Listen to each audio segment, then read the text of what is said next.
This is Awake In from Counseling in Schools, where we share our voice on the potential and possibilities, challenges, and celebrations of children, families, and staff in New York City schools. Awake In is conversations about commitment to the emotional and social growth of children so they can thrive in school and succeed in life. Welcome in. Hey everyone, welcome back to another episode of Awaken, powered by Counseling in Schools. Today I am joined by my usual Kevin Dayhill-Fuchel. Hey Kevin. Hey Kat. And we have another guest on with us, and I'm going to go a little rogue because usually I like to introduce the guest, but Kevin told me we had to have her on. We had to have her on the next episode, so I'm going to let him do the honors. Absolutely. Well, thanks for allowing that to happen, Kat. And I'm really pleased to be here with Dr. Wenimo Okoya, who is the founder and director of the Healing Schools Project. Awesome. Good to be here. Yay, we're glad to have you. This is awesome. So I'm going to kind of start us off with talking about the fact that we are now almost in July. So where you are both located, I know the year's kind of ending out. I know for some that's kind of like, what do you do, right? Like at that point, it's like, do we just hope till, do we just wait around until the next school year and we don't do anything for these teachers and these students? And what does that look like from a mental health space as we've worked hard, through this year to kind of integrate that as a priority, but then, you lose some time over the summer where it's like you kind of are at a standstill. And I can imagine it makes it hard to come back, right? So what is that looking like? And what are your organizations doing right now to remedy that? Mm-hmm. Yeah, well, I think, the issue that you're raising there, Kat, is so present for me in Counseling in Schools work this year, connecting with schools and school communities and the staff who work in them.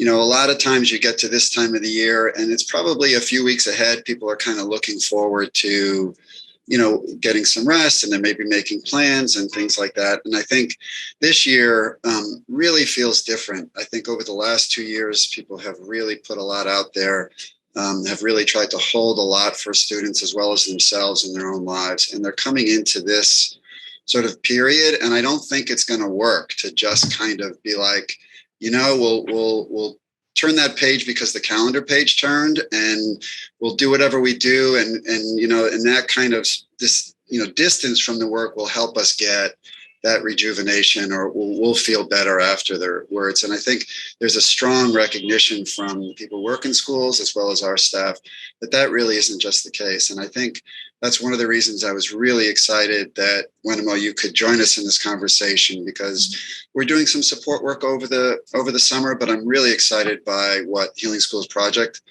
does in general, but certainly what you're focusing on in the summer.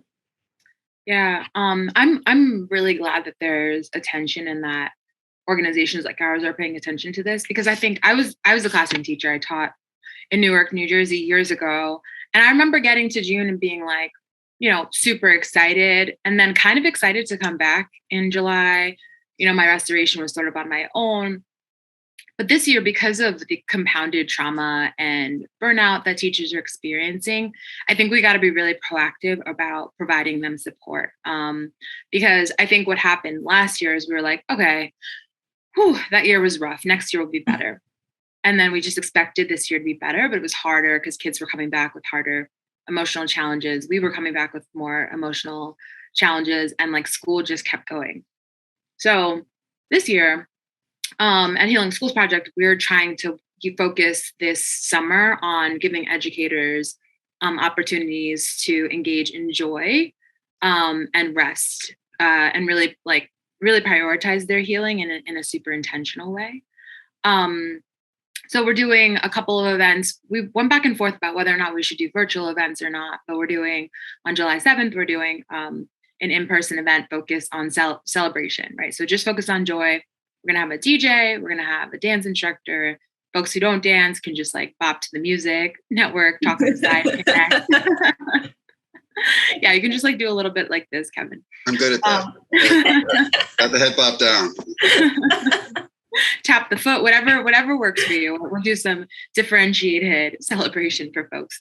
But we're just excited to bring people together for opportunities to connect. So in our work in general throughout the year, we mostly hold healing circles with educators and school leaders to bridge connection. And I'm always surprised that the response is, wow, it's so great to just like sit down and talk and connect with my colleagues. And that's just so critical in this moment. And we really have to be super intentional about building in those opportunities. Would you say, so that point around connection, Kevin and I have talked a lot about that, like the importance of that human connection. Would you say what happens typically over summers when you don't do that is teachers kind of go off into, their own lives and they feel sort of siloed, and then they come back into the year feeling even more disconnected? And what does that typically look like?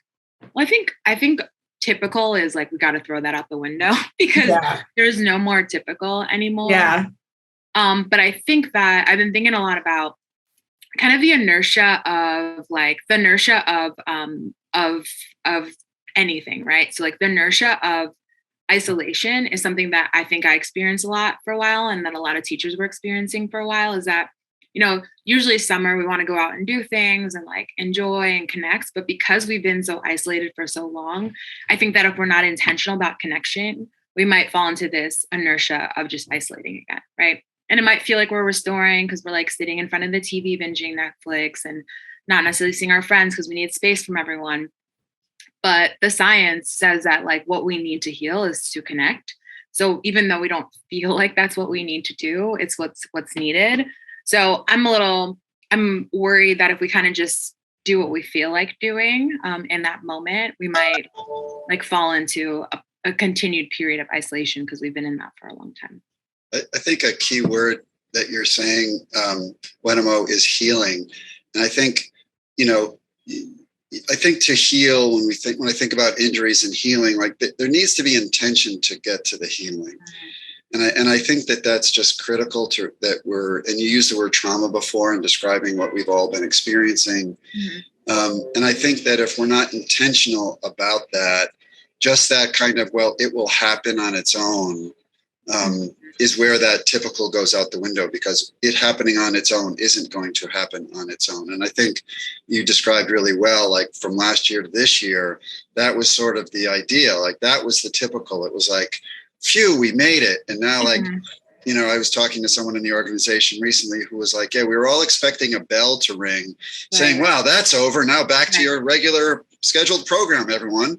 And there was no bell that rang. There is no regularly scheduled program. We're all kind of still, working our way through. So I think the intentionality that you're bringing to the table with your event on the 7th, and with identifying, these connection points as places where people need to bring themselves, and you are going to, provide them a vehicle to connect and heal, is really just right on with what I think the prescription is about right now, what needs to happen. Yeah. Yeah, definitely. And that makes a lot of sense, because when you take the idea of healing outside of the school context, right? If you're just an adult and you're healing, you don't take a summer break from healing. You don't take a few weeks off. It's like this ongoing journey. And it's like taking that logic and now applying it to a school system where, more than ever needs it, right? The students, the teachers, it's like we have to apply that same thing. I also wonder, it could just kind of it's going backwards, right? If we just abruptly stop because it's summer. Yeah. Right, exactly. And something that Kevin said made me think, we've experienced this trauma, but the trauma has happened on a collective level. So like, while we need to do our individual healing, because the trauma, like the site of the trauma is collective, the healing needs to happen collectively as well. So just again, to drive another point home around intentional connection. Like I found myself in really seeking out time to spend with friends and family, and just making sure that my weekends and my times that I'm using to restore are in building authentic connections with people and leaning on my community. But it's really easy to kind of just like, when it gets to Friday or Saturday or June 30th for educators, just be like, all right, I'm going to take a break. I remember when I was a teenager, I played volleyball and I had to get PT on my ankle one time. And like, I went to PT every week, and then he was like, all right, I think you made enough progress, but you have to go home and do these exercises, to your point, Kat. And I didn't do them because I was like, I think I'm healed. And so what I should have done is continue to do the exercises, even though I was like separate from this system. So that's kind of like just to kind of keep going with that analogy of healing. Like, it has to continue. I can't just stop. Right. And it takes a certain kind of discipline, and, like you do have to push through some resistance, right? Mentally, like it's a little bit, it feels like work at a time when you don't want to be doing any work. Right. It's like, I've been doing work already. I don't want to work anymore. Let me alone. And I think the response that one has, and we've seen it with some of the work we did just to end the school year.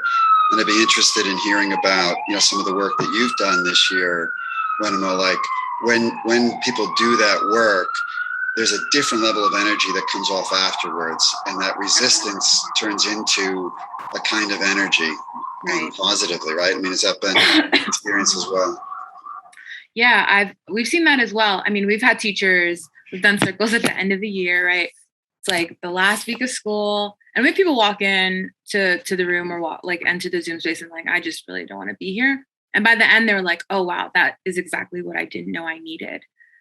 They're just re-energized by it. I think that all of us have that can relate to that experience too, right? Oh yeah. Like, you're at home, right? You're like, I don't feel like going out, and then you go out and connect with someone you haven't seen in a long time. Like, oh, I'm so glad I did that. That really filled me. So yeah, I think that people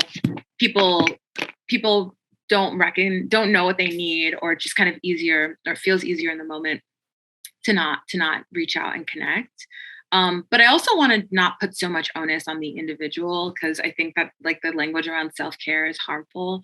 We really try to promote community care, because we need to provide the infrastructure and consider the context, which is why we want to create space for people to connect, because we know that it's not people's default to do that. So we need to, as folks that support educators and work with schools and systems, provide an infrastructure to facilitate something that's really difficult.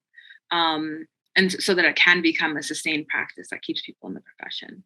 Well, and to support what you're saying, Wenimo, it is really difficult. I mean, for me, you both know I have a toddler, so I do have to make time for myself, and I'm so tired, but it's like I have to force myself. But it took a lot of community, right, to get me to a point to get through that barrier. It is very difficult.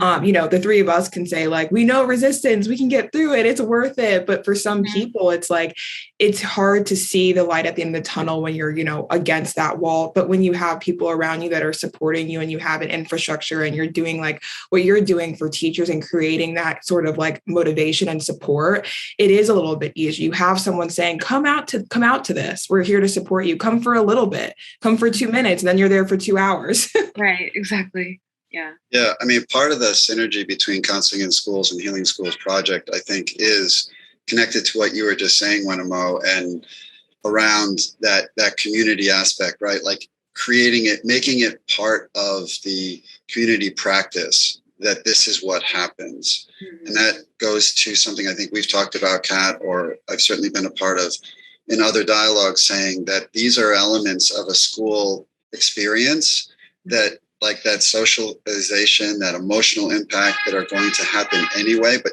don't get planned for or intentionally created. And this is one where the staff in schools are certainly left out of, even if we start to plan for the students around, wellness or emotional well-being and some of those things that happen, that's thought about vis-a-vis the students. And it really is rare to have that school itself come up with, well, we need to do something like this. That's I want to say mandated, but just like part of the structure of how you implement your educational practice. And I think that's something that, is a kind of a platform that, the way you put that, Wenimo, in terms of just, like debunking or exposing that kind of unintentional negative impact of self-care as a concept. Right. To sort of help us, elevate this conversation and sort of create this platform to advocate for a kind of educational reform that takes care of the educator in a way that maybe the educator doesn't even know they're going to, find useful. Right. Yeah. And it's not a zero sum, right? Our tagline is heal teachers, heal students, right? We're connecting the educators' well-being so they can show up in front of their students and be their best selves. So when they get home, they can be their best selves. They can come to school more rested. We have to take a more holistic approach to doing this work.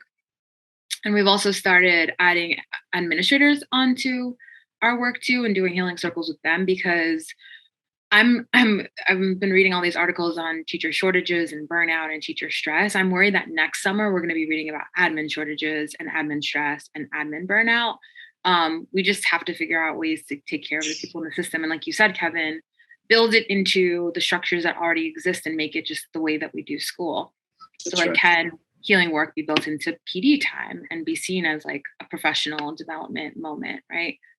Right. Or even just redefining that concept of professional development, because I think that we find that like that lands with a thud, right? Like there's almost like a thing in there that says you're not developed enough. You're not, we need to advance your development, and people might be feeling like, I don't know. I think I'm pretty well developed. Right. But if it just becomes built in as part of what happens, and so much to your point, like as a clinical social worker and the way that we work within counseling in schools and try to relay into other schools, is this, my language would be, want to talk about a parallel process, right? Like if I'm an administrator in a school, or if I'm a superintendent of school, like I can't not provide a service to one group that I expect them to provide to another. So if I'm going to treat these folks in a particular way with an understanding of their humanity and their whole selves, that will allow them to pass that along to the group that they're responsible for. And if I don't, then I'm just kind of like hoping that they figure out how to do it on the next level, and it won't be sustainable. It just won't last, because you need to receive what it is you're there to give. Yeah. Yeah. And I hear two big things that you're both saying is, one, you don't have to necessarily reinvent the wheel. It's like leveling up. And I think that's probably where I'm just guessing, schools get intimidated. They're like, oh, we have to scrap everything and start over. And it's like, no, we don't have to do that, but we do need to be better for tomorrow, for the students and for the teachers to then do what you were just talking about, create sustainability, because I'm sure there's that too, right? Let's set up a couple healing circles a couple times and we're not going to do it anymore. And then it looks like you were just sort of putting on this front that you care. And then a teacher's not really feeling like it was authentic. So it's like, how can we make it sustainable so it's not, a one-hit wonder? Yeah.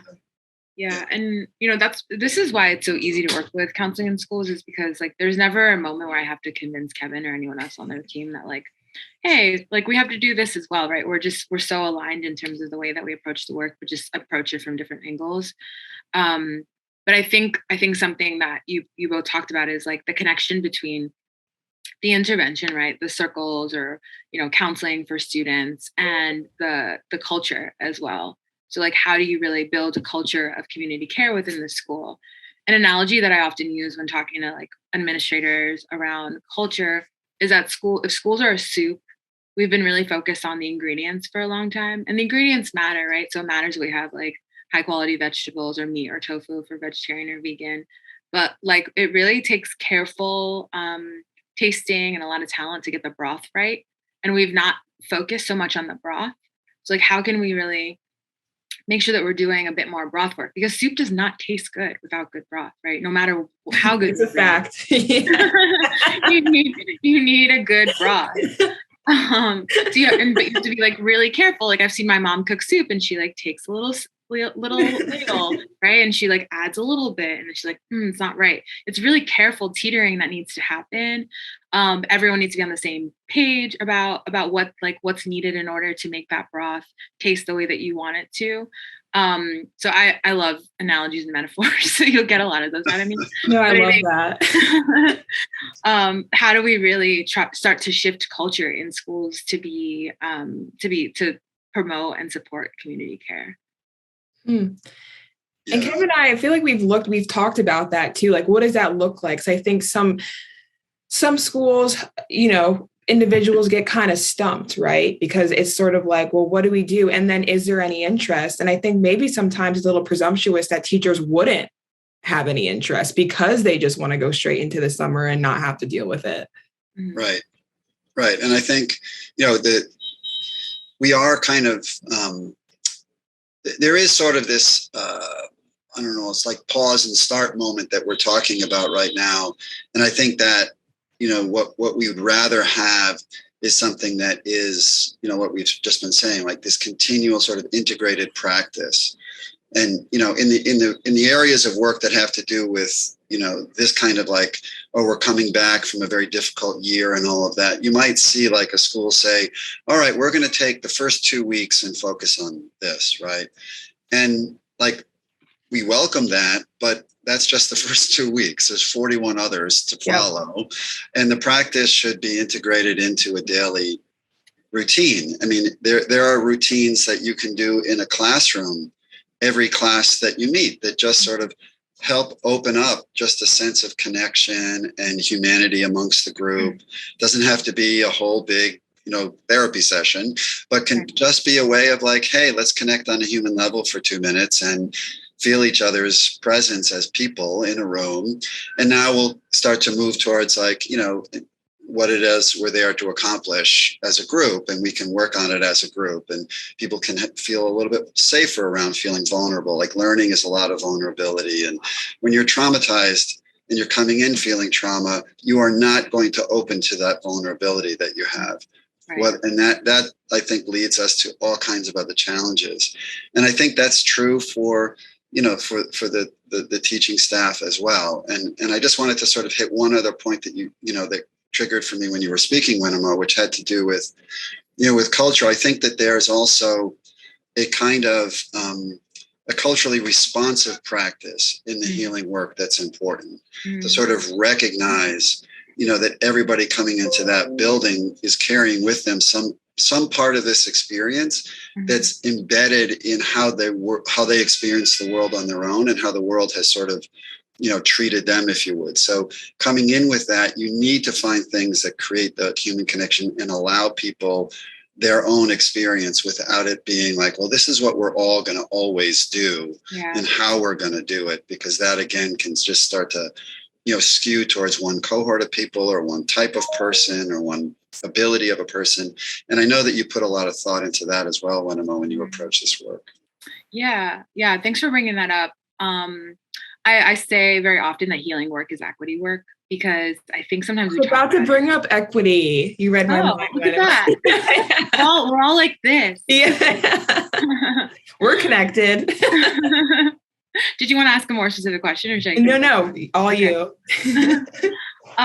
But healing work is so foundational into equity work. I think so much of what we've been taught and what we've been conditioned to think is the way that we show up at work is rooted in racism and white supremacy, and this idea that we grind and grind and grind and grind and grind.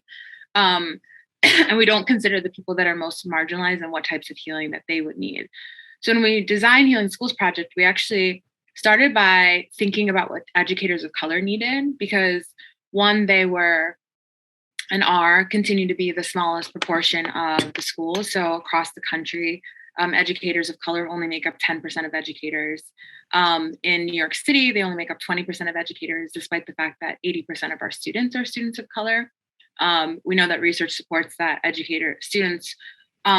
all students benefit from being taught by educators of color.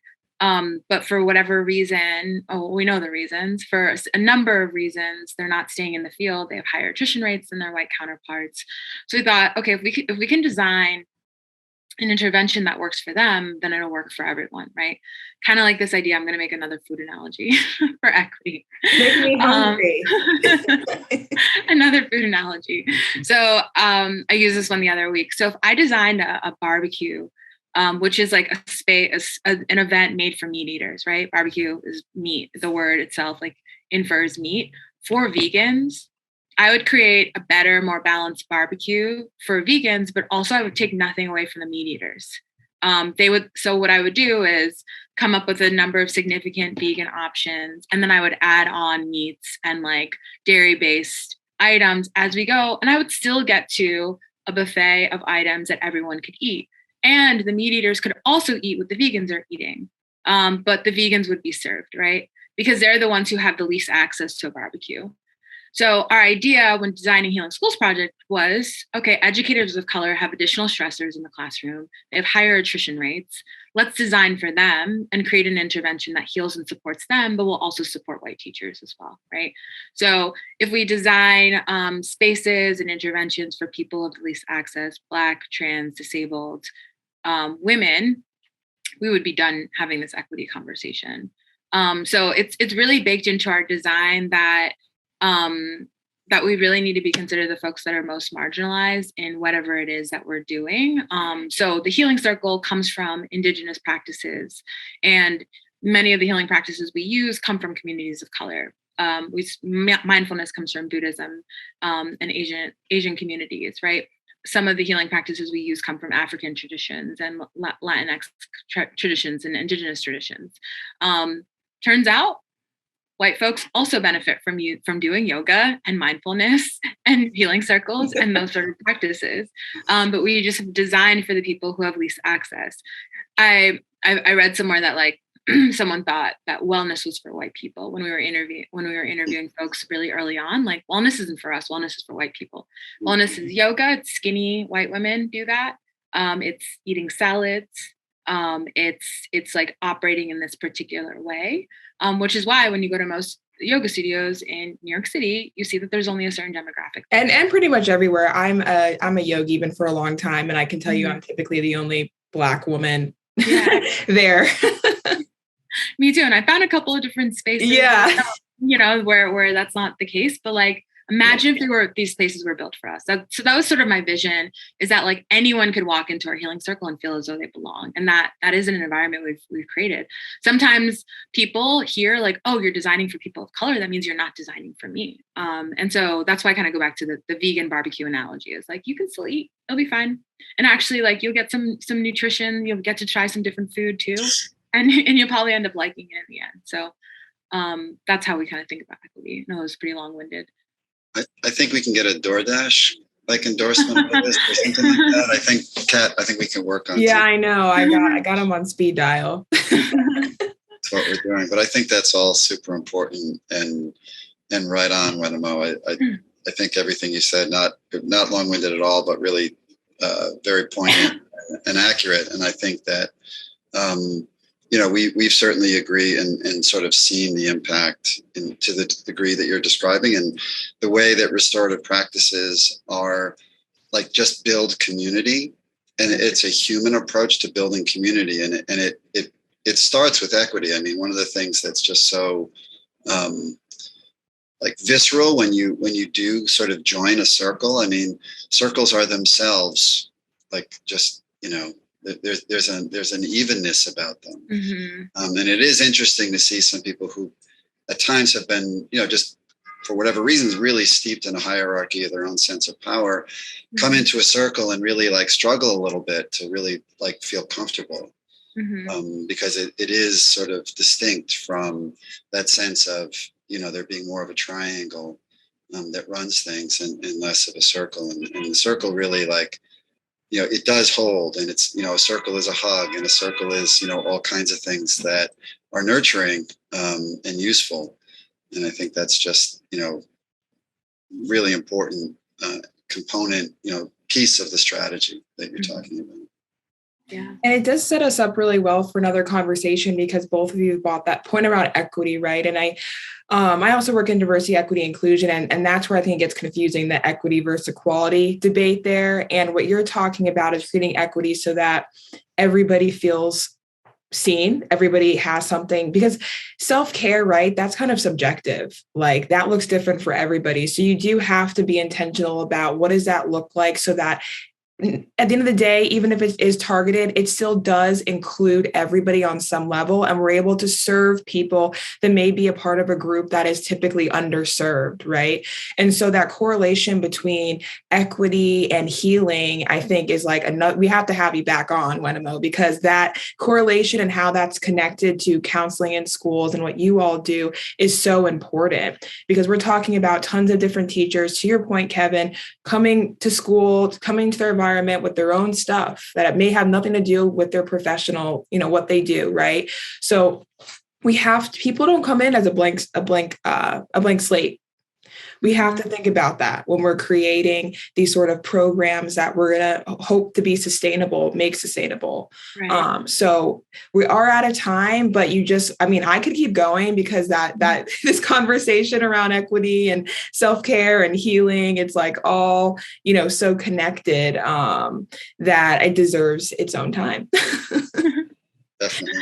But any final golden nuggets from either of you? You've let our guests know a lot of different things, but any last words? I guess this one little thing I would want to tease into this, because I do think this is perhaps another conversation for us to have all together. When part of what you were speaking to, Wenimo, with the expectation that what I heard, in fact, was that there's an expectation that certain folks will be able to rebound and just come in, right? Like we don't really have to attend to like how much trauma they've experienced, and whether people of color and teachers of color have had all kinds of other challenges. And the word that gets used with a sense of pride is like, well, folks are resilient. And I've recently, along with one of my colleagues, we were part of the NASW conference, but we really did this deep dive into resilience as something that, is not necessarily to be honored, but resilience as something that really allows harm to continue. And there's a huge price to pay in resiliency. And when we all just sort of applaud the resiliency, we're really ignoring our responsibilities towards what those challenges were and kind of laying it all at the feet of someone to continually get back up after they get knocked down, doing nothing to stop the issues that are knocking them down. It's weaponized. Yeah. So it just kind of like to take that concept of resiliency and really examine that in this context with you, Wenimo and Kat. I'd love that opportunity as part of our conversation going forward. Yeah, I have so much to say about that. So we'll leave that for another conversation. Yes, listeners, Wenimo will be back. I'm telling you, she will be back. Thank you. Thank you so much for coming on, Wenimo. Kevin, always a pleasure. Listeners, this is your host, Kat Botts. And again, this is Waken, brought to you by Counseling in Schools. Thank you. Thank you. Bye, everyone. Thanks for joining us, and a special thanks to our subscribers. Consider becoming one today. Counseling in Schools is able to provide comprehensive services throughout New York City partner schools with your generous donations. Learn more about how you can be part of the journey as we promote healing and inspire hope in children by visiting counselinginschools.org.